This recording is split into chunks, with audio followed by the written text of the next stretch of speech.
kingdoms and empires that existed before the coming of Europeans, so was the Beja Kingdoms. In fact, during the Middle Ages, there were 5 Beja Kingdoms that were established.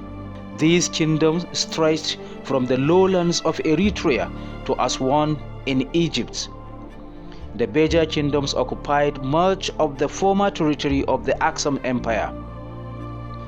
These kingdoms were first noted by the famous Arab historian Al-Yaqubi during the 9th century. The names of the kingdoms were Nakis, Baklin, Bazin, Jarin, and Qatar. These kingdoms bordered each other and the powerful Nubian Alodia kingdom. To the south of the Beja kingdoms was a Christian kingdom called Najashi. Naturally, the kingdoms were rich in gold, precious stones, and emeralds were found in many of the kingdoms. The scholar noted that Muslim Arabs visited the kingdoms for trading purposes. The rise of the Beja ethnic groups was one of the main reasons for the demise of the Aksumite Empire in the 7th century. Raids and invasions by the Beja kingdoms weakened the state of the Aksum Empire. Also, due to the rise of Islam, they lost control of their trading routes on the Red Sea coast. The Beja capitalized on this and managed to take over much of Aksum's territory.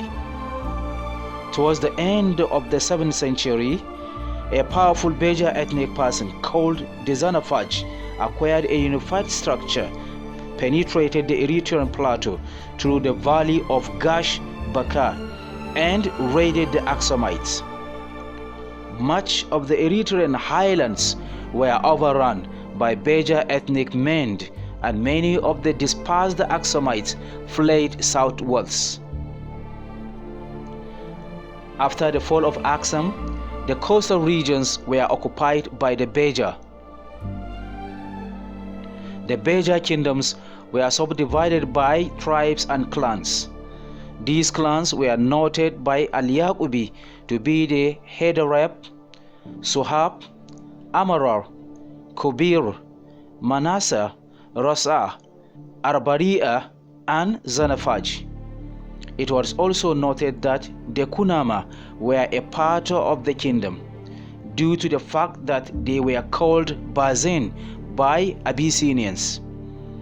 The Beja tribes were on good terms with Muslim Arabs who walked and visited their kingdoms.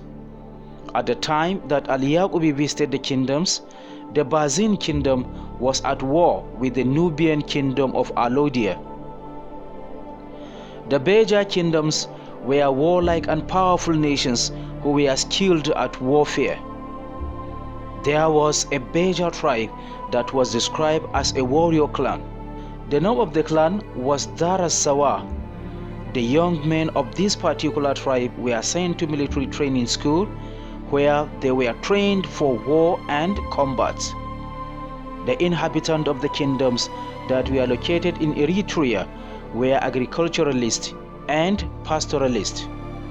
These kingdoms established some of the modern-day cities. After 600 years, the former Beja kingdoms were replaced by the powerful Blue Kingdom, who were also Beja.